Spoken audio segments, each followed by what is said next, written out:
he's new at, and thus he's never pulled off an execution. He's also the enemy, and whatever he wants, he will not get from me. We huddle up like pals, and he whispers, "What's it look like?" I glance around as if to evaluate the situation and say, "Gee, I don't know. Looks like an execution to me." "Come on, Post. Our lawyers are saying it's a go." "Your lawyers are idiots. We've already had this conversation." "Come on, Post. What are the odds right now?" 50-50, I say, lying. This puzzles him, and he's not sure how to respond. "I'd like to see my client," I say. "Sure," he says louder, as if frustrated. He can't be viewed as cooperating with me, so he storms off. The guards step back as one of them opens the door. Inside the death room, Duke is lying on a cot with his eyes closed. For the festivities, the rules allow him a small color television so he can watch whatever he wants. It's on mute, with cable news giddy over wildfires out west. His countdown is not a big story on the national front.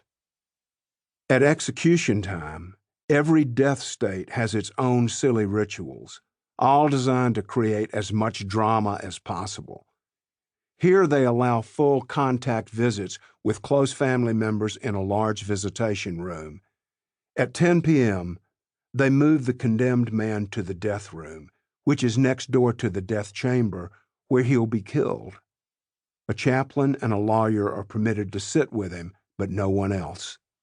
His last meal is served around 10:30, and he can order whatever he wants, except for alcohol. "How you doing?" I ask as he sits up and smiles. "Never felt better. Any news?" "Not yet, but I'm still optimistic. We should hear something soon."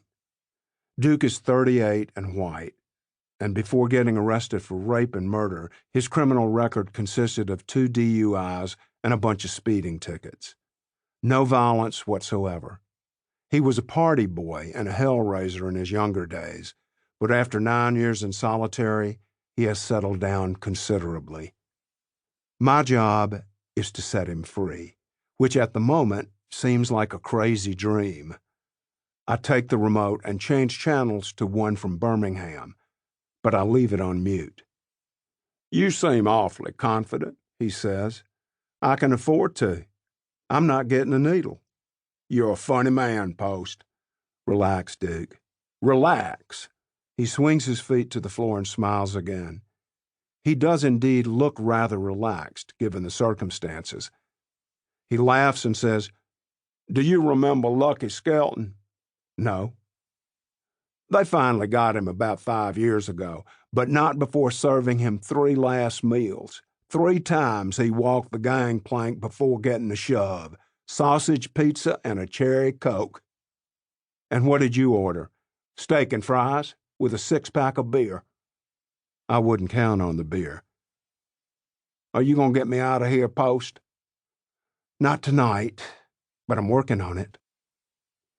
"If I get out, I'm going straight to a bar and drinking cold beer till I pass out." "I'll go with you. Here's the governor." He appears on screen, and I hit the volume.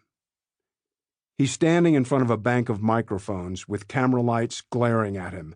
Dark suit, paisley tie, white shirt, every tinted hair gelled with precision. A walking campaign ad.